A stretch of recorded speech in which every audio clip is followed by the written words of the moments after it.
So friends, आज हम बात करते हैं another notification from university of Delhi. तो यहाँ पर यूनिवर्सिटी ऑफ दिल्ली से एफिलेटेड कॉलेजेस से वैकेंसीज जो है बहुत देखने को मिल रही है। इससे पहले लक्ष्मीबाई कॉलेज से वैकेंसीज मिली थी, अब अनदर कॉलेज से वैकेंसीज यहाँ पर रिलीज हुई है।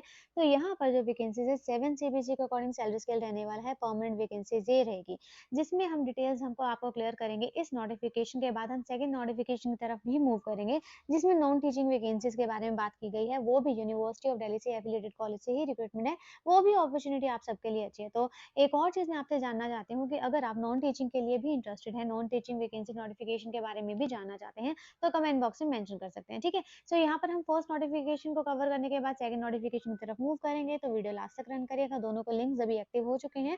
यहाँ पर आपको ऑनलाइन ही अप्लाई करना है, कोई हार्ड कॉपीज़ नहीं शेयर करनी।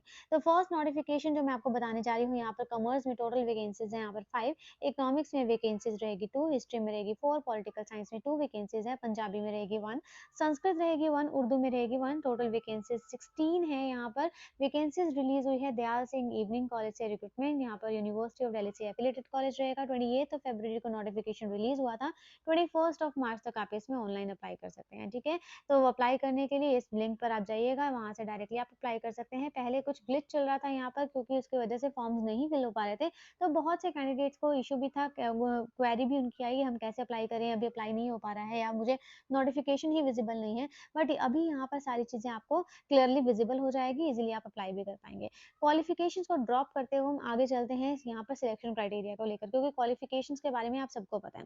पर यहाँ पर सिलेक्शन क्राइटेरिया को लेकर बात करते हैं। बहुत से ऐसे कैंडिडेट्स होंगे जिन्होंने अभी-अभी रिसेंटली नेट क्वालीफाई किया होगा, तो उनके लिए ये चीज़ें क्लियर कर लेना बहुत ज़्यादा ज़रूरी है कि सिलेक्शन क्राइटेरिया बेसिकली कैसे फॉलो किया जाता है, यहाँ पर सेंट्रल यूनिवर्सिटी में या फिर उनके एफिलिएटेड कॉलेजेस में। तो इसको 2 स्टेप्स में डिवाइड किया जाता है। एक है आपके पास यहाँ पर शॉर्टलिस्टिंग का और एक है यहाँ पर सिलेक्शन का, ठीक है? और यहाँ पर हम शॉर्टलिस्टिंग की बात करें तो शॉर्टलिस्टिंग में फॉलो किया जाता है एपीआई स्कोर्स को। क्या है? हमारे एकेडमिक स्कोर्स को यहाँ पर फॉलो किया जाता है, जो आपके टोटल ओवरऑल हमारे 100 मार्क्स के होते हैं, ठीक है? उसमें से आपके कितने आएँगे उसके ऊपर डिपेंड करता है आपका फर्स्ट स्टेज मीन्स आपका शॉर्टलिस्टिंग।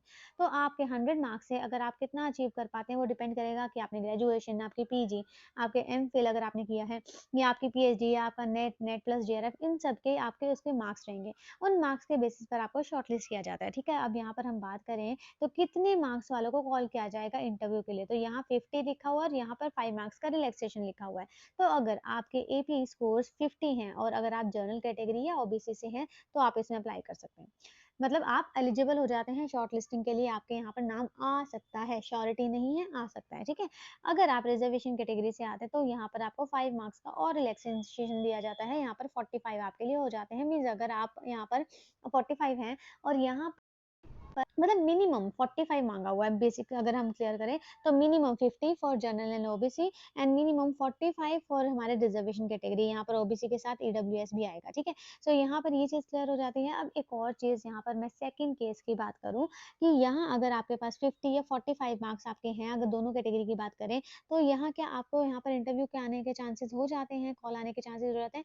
गाइज़, यहाँ पर लेस चांसेस हैं, क्योंकि पोज़ीशंस बहुत कम हैं और अप्लाई करने वाले काफ़ी ज़्यादा हैं, कॉम्पिटिशन काफ़ी ज़्यादा है। अप्रोच का भी हम लोग जो सुनते रहते हैं, बहुत से कैंडिडेट्स मेंशन भी करते हैं अप्रोच का, वो सेकंड चीज़ है, ठीक है? अप्रोच का छोड़ दो, अगर आप सिर्फ मार्क्स का ही लो, अगर आप सिर्फ 45 और 50 वाले कैंडिडेट्स हैं, तो कैंडिडेट्स के लिए मैं क्लियर कर देती हूँ, तो कॉल आने के चांसेस थोड़े से कम हो जाते हैं, ठीक है? बट हाँ, अगर आपके यहाँ पर 65 हैं या 60 हैं, 62 है, तो आपके पास ज़्यादा चांसेस हैं इंटरव्यू के लिए आने के, ठीक है? ये भी चीज़ क्लियर हो गई है। अब होप सो आप यहाँ पर इंटरव्यू के लिए पहुँच जाते हैं। तो इंटरव्यू के लिए यहाँ पर आ जाते हैं, तो इंटरव्यू में क्या-क्या चीज़ों को फ़ॉलो किया जाता है, वहाँ पर भी आपका प्रेज़ेंटेशन असेसमेंट कमेटी होती है और सिलेक्शन कमेटी होती है। प्रेज़ेंटेशन असेसमेंट कमेटी आपका डेमो या फिर प्रेज़ेंटेशन लेती है आपके पर्टिकुलर टॉपिक पे, उससे आप उनकी जो भी कन्वर्सेशन रहती है, जो भी इंटरव्यू रहता है, इंटरव्यूअर जो भी क्वेश्चंस पूछता है, आपकी स्किल्स को चेक करता है, आपकी नॉलेज को टेस्ट चेक करता है, उसके बेसिस पर आपका फाइनल लिस्ट प्रिपेयर होती है कि आप सेलेक्ट होंगे या नहीं होंगे। प्रेज़ेंटेशन असेसमेंट कमेटी आपको सिलेक्शन कमेटी को सारी डिटेल्स पास करती है कि आपकी क्या नॉलेज है, आपको ग्रेड्स देंगी ए, बी, सी, डी, ई के बेसिस पर। उसके बाद जो है सिलेक्शन कमेटी रहेगी, उनका डिसीजन यहाँ पर फाइनल होता है, ठीक है? कमेटी में मेंबर्स कौन-कौन होते हैं, ये भी यहाँ से आपको क्लियर हो जाएगा। मेंशन किया हुआ है प्रॉपर्ली कि कौन-कौन मेंबर्स होते हैं। तो ये चीज़ यहाँ से क्लियर हो गई है दोनों चीज़ कि कैसे यहाँ पर 2 स्टेप्स होते हैं यहाँ पर आपके फाइनल सिलेक्शन के। एक पहला रहता है शॉर्टलिस्टिंग और उसके बाद रहता है यहाँ पर सिलेक्शन का फाइनल स्टेज जो कि इंटरव्यू के लिए रहेगा। तो अप्लाई कैसे करना है, नोटिफ़िकेशन कैसे जाननी है, नोटिफ़िकेशन आप यहाँ से डाउनलोड कर सकते हैं, पोर्टल भी हम विज़िट करेंगे, अप्लाई करने के लिए फ़ी जान लेंगे। ₹500 अनरिज़र्व्ड ओबीसी एंड ईडब्ल्यूएस के लिए, अगर SC, ST, PWD women candidates हैं तो यहाँ पे आपके लिए कोई भी फ़ी नहीं है, ये चीज़ क्लियर हो गई है। एक और चीज़ गाइज़ यहाँ पर मान लो कि आपके 60 मार्क्स हैं, तो आपको अप्लाई करना चाहिए या नहीं करना चाहिए? देखो अगर आप इंटरेस्टेड हैं, आपको लगता है कि मेरी सिलेक्शन हो या नहीं हो बट मुझे इंटरव्यू का एक्सपीरियंस तो ज़रूर मिलेगा, तो आप ज़रूर अप्लाई कर सकते हैं क्योंकि बहुत से कैंडिडेट्स ऐसे भी मेंशन करते हैं और इन केस होता भी होगा रियलिटी में अप्रोचेज़ वाला केस या फिर पैसे वाला केस, बट आप ये सोचिए हर चीज़ में पॉजिटिव सोचो। यहाँ पर अगर आप इंटरव्यू के लिए जाते हैं, होप्स आप सेलेक्ट भी हो सकते हैं। सेकंड केस अगर आप सेलेक्ट नहीं भी होते, तो आपको इंटरव्यू का एक्सपीरियंस तो मिलेगा ना।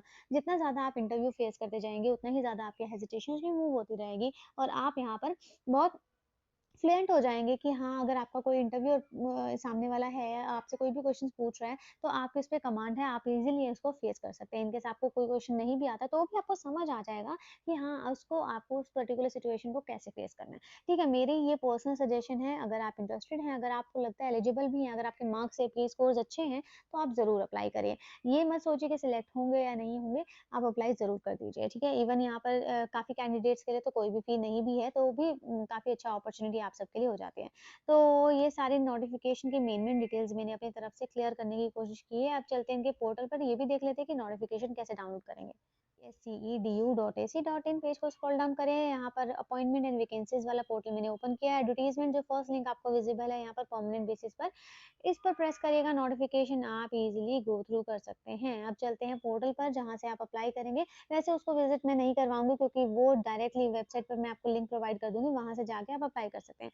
अब हम ये मूव करते हैं, ये चेक करते हैं कि सेकंड नोटिफ़िकेशन कहाँ से आई है, जो नॉन टीचिंग वैकेंसीज़ है, वो भी काफ़ी अच्छी अपॉर्च्युनिटी आप सबके लिए है, वो ज़रूर चेक कर लेते हैं। तो फ्रेंड्स जो नॉन टीचिंग वैकेंसीज़ है, ये आपके पास दीन दयाल उपाध्याय कॉलेज से है, ये भी यूनिवर्सिटी ऑफ दिल्ली से एफिलिएटेड कॉलेज है। लेटेस्ट न्यूज़ पर जाएँगे, एडवर्टाइज़मेंट और वैकेंसी डिटेल्स पर जाएँगे। सेकंड जो लिंक है आपका वैकेंसी डिटेल्स वाला, इसको हम प्रेस करेंगे, डाउनलोड करेंगे तो वैकेंसीज़ देखिए आप सेक्शन ऑफिसर के लिए टोटल वैकेंसी है 1, इसके बाद सीनियर टेक्निकल असिस्टेंट के लिए 4 रहेगी, junior assistant 5, laboratory attendant 4, laboratory attendant के लिए 12 वैकेंसीज़ हैं और कंप्यूटर लेबोरेटरी के लिए 2 वैकेंसीज़ है। इसके बाद यहाँ पर इसको अलग से स्पेसिफाई भी किया हुआ है कि कितनी-कितनी वैकेंसीज़ लेबोरेटरी अटेंडेंट के लिए botany, chemistry, electrical, physics, zoology के लिए वैकेंसीज़ यहाँ पर रहेगी और कंप्यूटर लेबोरेटरी के लिए भी बिज़नेस और यहाँ पर कंप्यूटर सेंटर्स के लिए वैकेंसीज़ यहाँ पर रहने वाली हैं। अप्लाई करने के लिए इसकी लास्ट डेट रहेगी 12th ऑफ मार्च तक आप इसमें अप्लाई कर सकते हैं। इसकी डेट्स जल्द ही खत्म होने वाली है, तो इंटरेस्टेड हैं तो ज़रूर अप्लाई कर पाएँगे। तो एक और चीज़ यहाँ पर हम बात कर लेते हैं कि क्या क्वालिफ़िकेशंस किन कौन लोग अप्लाई कर सकता है, ये जान लेंगे हम लोग। यहाँ पर जो लिंक्स इन्होंने प्रोवाइड किए हैं, links for filling application form से पहले स्कीम ऑफ एग्जामिनेशन के बारे में भी दिया हुआ है, प्लस यहाँ पर क्वालिफिकेशंस के बारे में मेंशन किया हुआ है। तो क्वालिफिकेशंस पहले कवर अप करेंगे, फिर स्कीम ऑफ एग्जामिनेशन भी कवर करेंगे। तो यहाँ पर जो क्वालिफिकेशंस मेंशन किया हुआ है, जैसे कि सिलेक्शन सेक्शन ऑफिसर के लिए 35 ईयर्स मैक्सिमम एज रहेगी।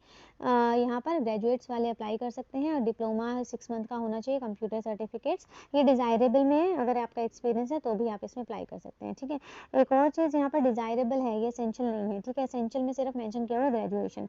इसके बाद सीनियर टेक्निकल असिस्टेंट के लिए बीई या बीटेक वाले अप्लाई कर सकते हैं, एमएससी वाले अप्लाई कर सकते हैं। जूनियर असिस्टेंट के लिए सॉरी बीई यहाँ पर सीनियर टेक्निकल असिस्टेंट के लिए 30 ईयर्स मैक्सिमम एज रहेगी। यहाँ पर रहेगी मैक्सिमम एज यहाँ पर 27 वाली age limit for direct recruitment of junior assistant. यहाँ पर +2 वाले अप्लाई कर सकते हैं, प्लस यहाँ पर टाइपिंग स्पीड रहेगी, इंग्लिश में रहेगी 30 वर्ड पर मिनट और सॉरी 35 वर्ड पर मिनट इंग्लिश में रहेगी और 30 वर्ड पर मिनट यहाँ पर हिंदी में रहेगी, ठीक है। इसके बाद रहेगी लाइब्रेरी अटेंडेंट के लिए 30 ईयर्स मैक्सिमम एज रहेगी, 10th पास वाले अप्लाई कर सकते हैं जिनके पास लाइब्रेरी साइंस का सर्टिफिकेट होगा।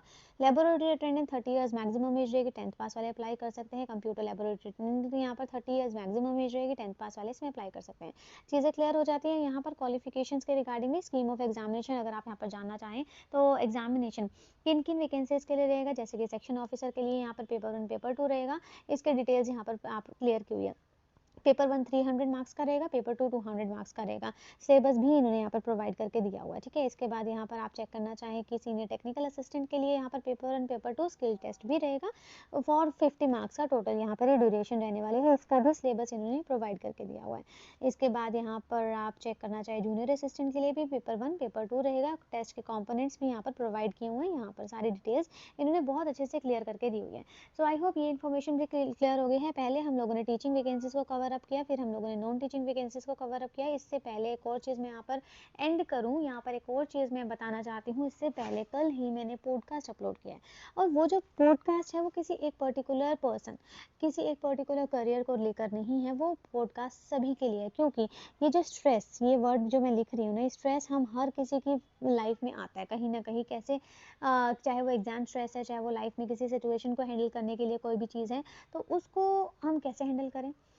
प्लस अगर हम पेरेंट्स हैं तो हम बच्चों का कैसे ध्यान रख सकते हैं इस पर्टिकुलर स्टेज में, क्योंकि ये जो स्ट्रेस है वो एक पर्टिकुलर टाइम पीरियड के लिए नहीं होता है। इसकी वजह से बहुत सी चीज़ें अफेक्ट करती हैं, हमारा लाइफस्टाइल अफेक्ट करता है, हमारी थिंकिंग अफेक्ट करती है, हमारा नेचर अफेक्ट करता है, हमारी बहुत सी चीज़ें इससे अफेक्ट करती है। तो वो जान लेना बहुत ज़्यादा ज़रूरी है। तो यहाँ पर बहुत अच्छा हमारा डिस्कशन हुआ है, वो ज़रूर चेक कर सकते हैं। अगर आप इंटरेस्टेड है तो उसका लिंक डिस्क्रिप्शन बॉक्स में प्रोवाइड कर दूंगी। और किसी चीज़ पर भी अगर आपको पॉडकास्ट चाहिए तो वो भी आप कमेंट बॉक्स में मेंशन कर सकते हैं। सो आई रियली हो आप सबको मेरी वीडियोस पसंद आती है। वीडियोस पसंद आती है तो लाइक ज़रूर किया करें, चैनल ज़रूर सब्सक्राइब करें। So guys, thank you and have a nice day.